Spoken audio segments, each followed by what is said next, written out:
To reprimand students after passing the diversity plan is not only hypocritical of us, but it's a disservice to students.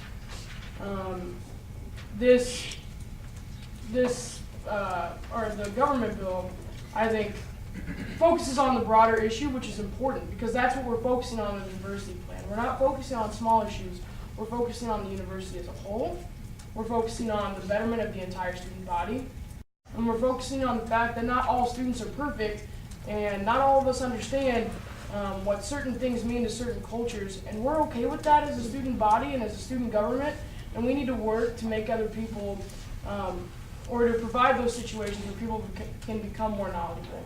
To focus on a certain issue where some people are considering reprimanding students or having a negative connotation towards these students who acted unknowingly. It's just not something that sits well with me. In law, you don't retroactively recuse someone for not knowing they did something wrong, especially when there is no precedent, when there is no policy put forth beforehand that told them it was wrong. And I think if we want to look at that from this standpoint, our failure to act before this has let this situation be okay. And as Speaker Tiedemann pointed out before I spoke, this should be our call to move forward, not just on Native American headdresses, and not just on the items and icons that we see now as offensive, but on things that come up in the future.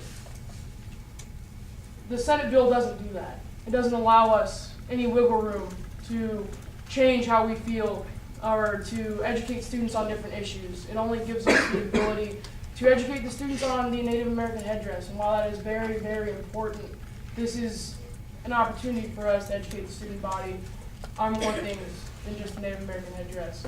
And I think the government bill allows for that with the attached documents, with the research that has gone into it.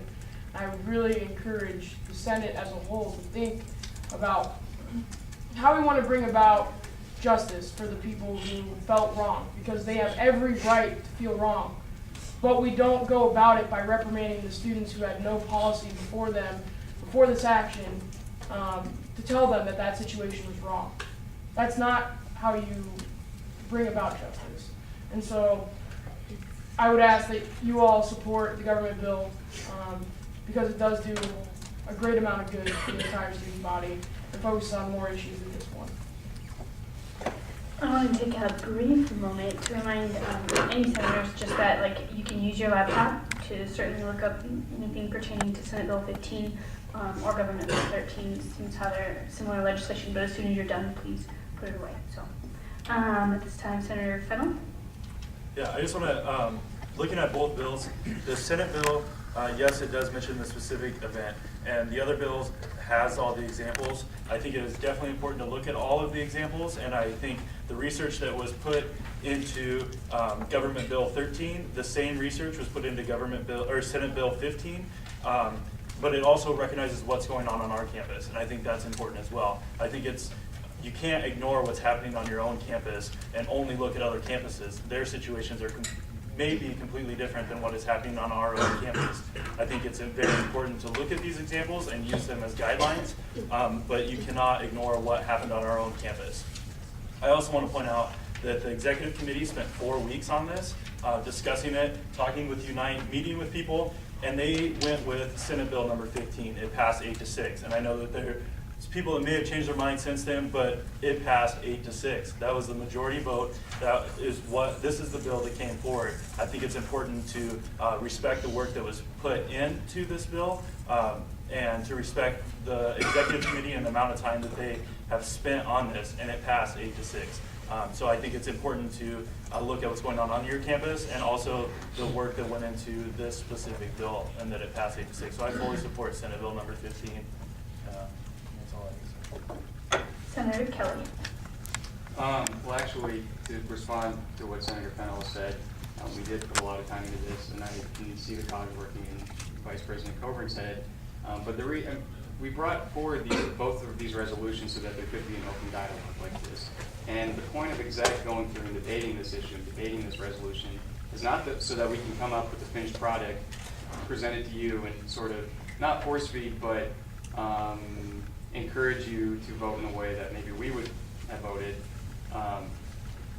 So I would just say, look at both of these resolutions and try to come up with how you yourself feel about the resolution, and don't necessarily think about how exec voted, because at the end of the day, you guys are the ones with the power, and it should be your decision, yours alone.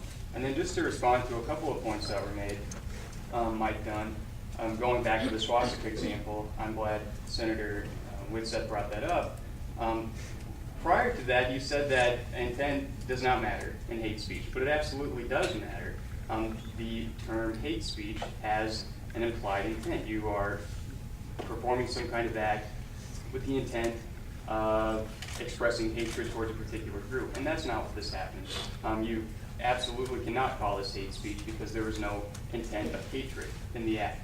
And to go on the swastika example, I've made this point before in exec, but there's a very distinct difference between that example and what happened on November 7th. If someone were to draw a swastika on the wall, that has a very clear historically established significance, and that is an act, it is a symbol of intimidation towards the Jewish community.